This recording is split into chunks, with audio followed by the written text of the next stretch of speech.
6절, 7절을 다시 한번 보실게요. 내가 이것으로 형제를 깨우치면 그리스도 예수의 좋은 일꾼이 되어 믿음의 말씀과 내가 따르는 좋은 교훈으로 양육을 받으리라. 망령되고 허탄한 신화를 버리고 경건에 이르도록 내 자신을 연단하라.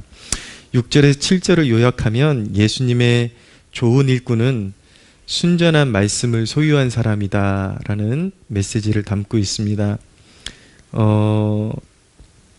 약간의 오염된 물도 이렇게 식물에게 뿌려주면은 그 식물을 어느 정도 자라나게 할 수 있습니다. 뭐 식물이 깨끗한 물을 공급받을 수 없는 그런 환경에 있다면 흙탕물이라 할지라도 거기에 수분이 이제 주를 이루고 있기 때문에 그 식물은 살아남기 위해서 흡수하겠죠. 그래서 어느 정도는 자라날 수 있게 됩니다.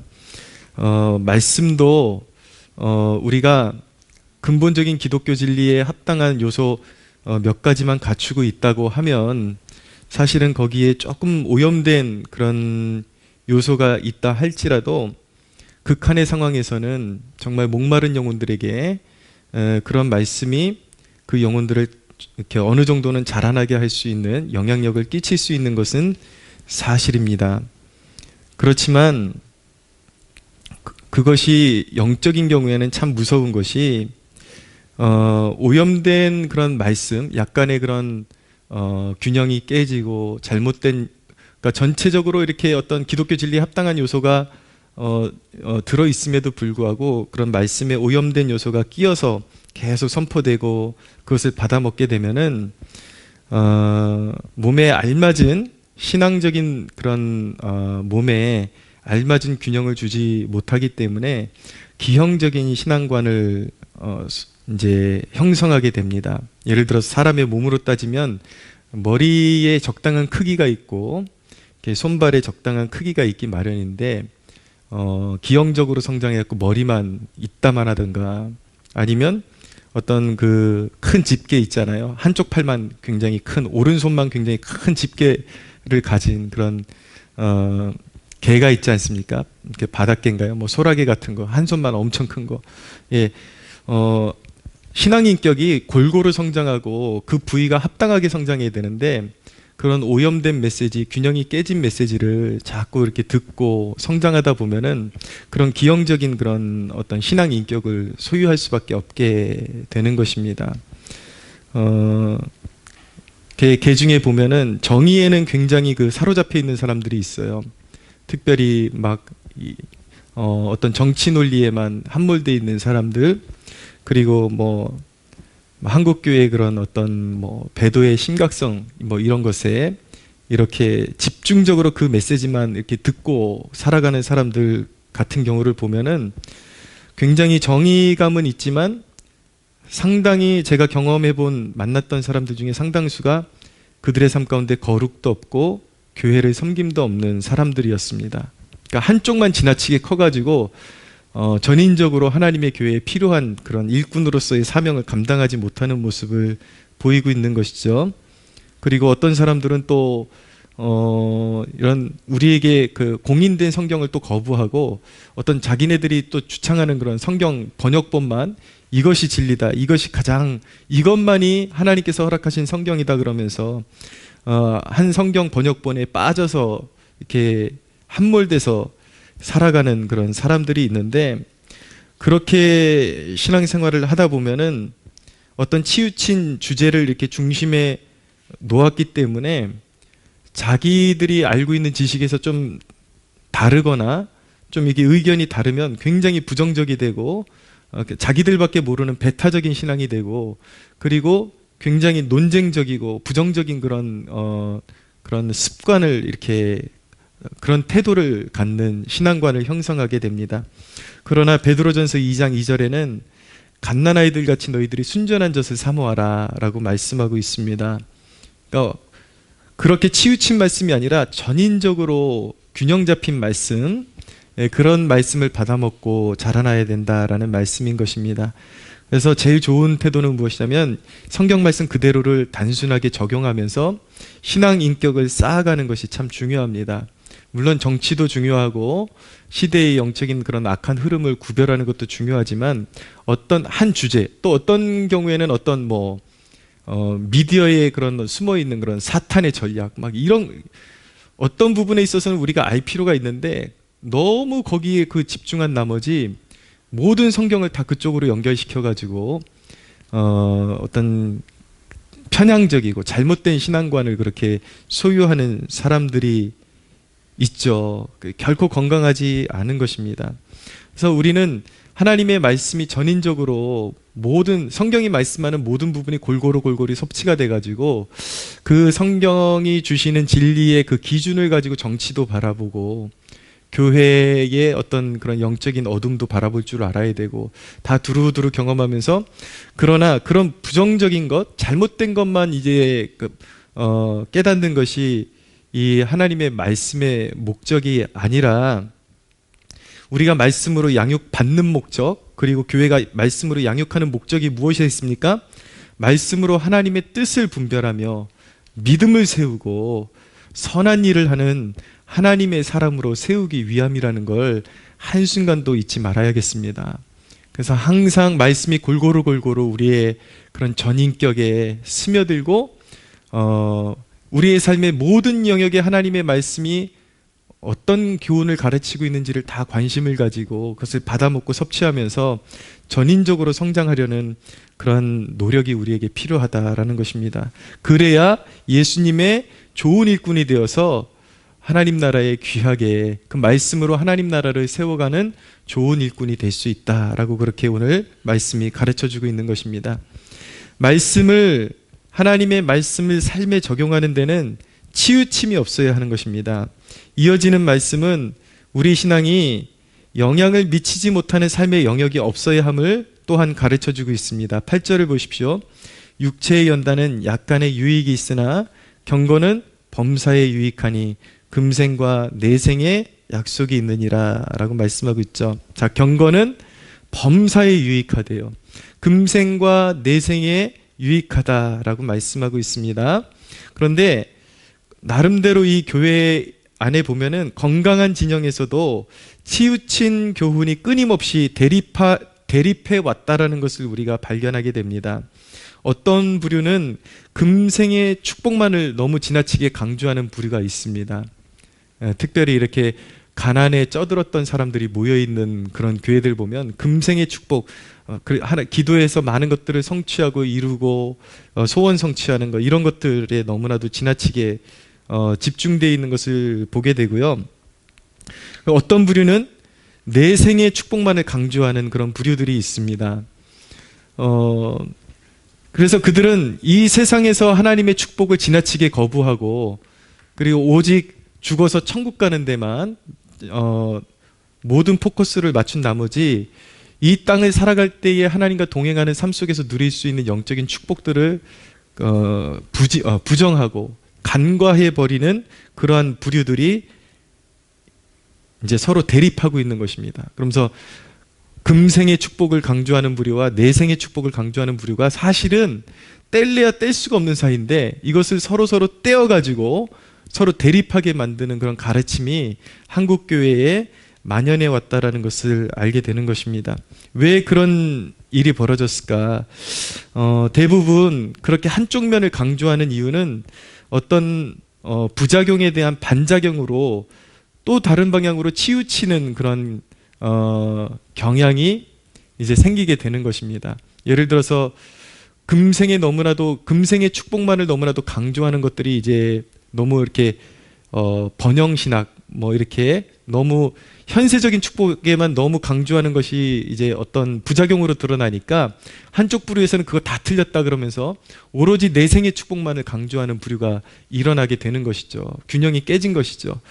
그래서 이렇게 균형이 깨지고 또 금생의 축복만을 강조하는 사람들은 내세의 축복을 좀 등한시하는 이런 기류들이 계속 이제 대립해 왔던 것입니다. 그리고 왜 그런 갈등이 생기냐면 가르치는 사람의 경험의 한계치 때문에 생기는 오류라고 볼 수도 있겠습니다. 신앙이라는 것은 자신이 경험한 대로 이제 이렇게 성경도 자신이 경험한 대로 받아들이게 되어 있는데, 이런 말씀을 가르치는 사람들의 태도는 나의 경험에 국한되는 것이 아니라 성경이 무엇이라고 가르치는지에 대한 그 가르침의 전반적인 모든 것들을 다 섭렵하고 가르치려고 해야 되는데, 오로지 자기가 경험한 것이 전부인 줄 알고 가르치다 보니까 어떤 사람들은 이 금생 현재 우리가 살고 있는 세상에서의 그런 축복만을 강조하게 되고, 어떤 사람은 내생의 축복만을 강조하게 되는 이런 부작용이 일어나게 되는 것이죠. 그러나 오늘 사도 바울이 성령의 감동을 통해서 우리에게 가르쳐주는 말씀이 무엇입니까? 경건은 금생과 내생 범사에 유익하다라고 말씀하고 있는 것입니다. 할렐루야. 네. 분명히 경건이라는 것은 하나님을 추구하는 행위를 말하는 것이거든요. 그러니까 말씀을 읽고 기도를 하고 하나님을 추구하고, 이런 모든 것들을 이제 경건이라고 하는데, 하나님을 추구하는 모든 행실, 그런 행위, 이런 것들을 경건이라고 하는데, 분명히 경건은 첫째로 금생의 유익을 주게 되어 있습니다. 이 땅에서 하나님의 말씀을 깊이 묵상하고 기도 생활을 깊이 하다 보면은 당연하게 이 땅을 살아가는데 우리의 성품, 모난 성품들이나 다듬어져야 될 것들이 정화되어지고, 그러니까 성화되어지는 축복을 누리게 되는 것이죠.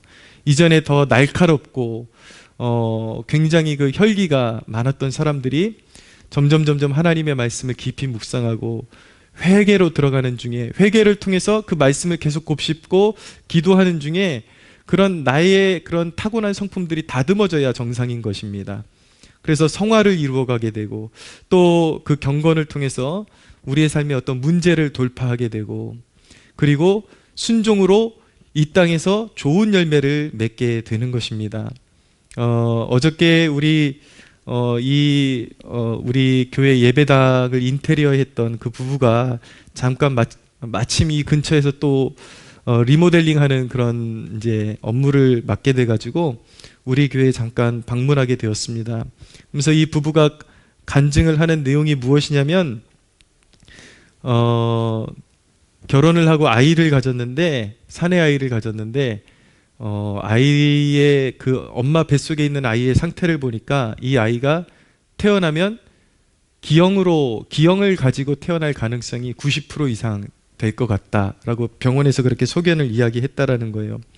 너무 두렵고 너무 참 앞이 보이지 않는 그런 절망적인 상황이었는데, 자신들이 지금 출석하고 있는 교회에 목사님에게 기도를 부탁하고, 또 함께 형제된 지체들과 함께 그런 중보를 부탁하고, 이런 이제 공동체의 기도를 통해서 교회의 중보와 또 그 간절한 그런 어떤 상황을 통해서 하나님께서 그들로 하여금 더 신앙을 붙잡도록 그렇게 하나님께서 이렇게 역사하시는 중에, 목사님도 간절히 기도해 주시고 교회 지체들도 간절히 그런 기도하는 중에 아이를 이제 낳게 되었는데, 아이를 순산하게 되었습니다. 근데 건강한 아이가 나왔습니다. 할렐루야. 예, 기적이 일어난 것이죠. 금생 현재 우리가 살고 있는 세상에 인간의 힘으로 도저히 극복할 수 없는 일들이 우리의 삶 가운데 비일비재하게 나타나게 되어 있습니다. 신앙이 아니었다면, 교회가 그들에게 몸담을 수 있는 공동체가 없었다면, 교회가 없었다면 결코 그들은 그런 기적을 체험할 수가 없었을 것입니다. 이와 같이 우리가 살고 있는 이 금생, 이 현재 세상 속에도 수많은 영적인 싸움과 그리고 많은 문제들이 도사리고 있는데, 경건이 우리의 현세에 금생의 유익을 끼칠 수 없다면 그것이 과연 무슨 의미가 있겠습니까? 그러나 성경이 분명히 말씀하는 바, 우리의 경건, 우리의 신앙, 우리의 믿음은 분명히 우리가 살고 있는 금생에 유익하다라는 것을 우리에게 가르쳐주고 있는 것입니다. 우리가 살고 있는 금생에 기적이 반드시 필요합니다. 그리고 이 현재의 세상을 살아가고 있는 수많은 사람들이 겪고 있는 그 어려움이 의학이나 그리고 세상의 그런 어떤 방법으로 풀어갈 수 없는 그런 문제를 가지고 있는 사람들이 너무 많아요. 그러면 그런 어려운 문제를 가지고 있는 사람들의 소망이 무엇입니까? 교회이고 바로 이 땅에서 바라볼 수 있는 하나님의 역사. 예, 그것이 바로 그런 고난받고 환난받는 그런 사람들의 소망임을 믿으시기 바랍니다. 그러니까 경건, 하나님을 바라보고 하나님을 추구하면 그 모든 것들이 우리가 살고 있는 이 현세에 좋은 영향력을 끼칠 수밖에 없고 반드시 유익을 끼칠 수밖에 없다는 것을 배우게 되는 것이죠. 그리고 두 번째로 경건은 내세에 유익을 분명히 주게 되어 있습니다. 참 경건은 언제나 경건한 두려움을 뿌리로 삼습니다. 그래서 항상 영원한 심판이 있다는 것을 염두에 두고 살게끔 만들어주죠. 그래서 그리스도를 위해 이 땅에서 참는 자에게 임할 영원한 전망을 보게 해주는 것입니다. 경건을 통해서. 그러므로 이렇게 경건을 추구하는 사람은 영원한 것을 위해서 심고 선택할 수밖에 없게 되는 것입니다. 이 순종의 삶, 이 땅에서의 순종의 삶은 하늘의 상급을 쌓아놓는 것이기 때문에 경건의 삶은 분명히 내세에 큰 유익을 줄 수밖에 없는 것입니다. 네.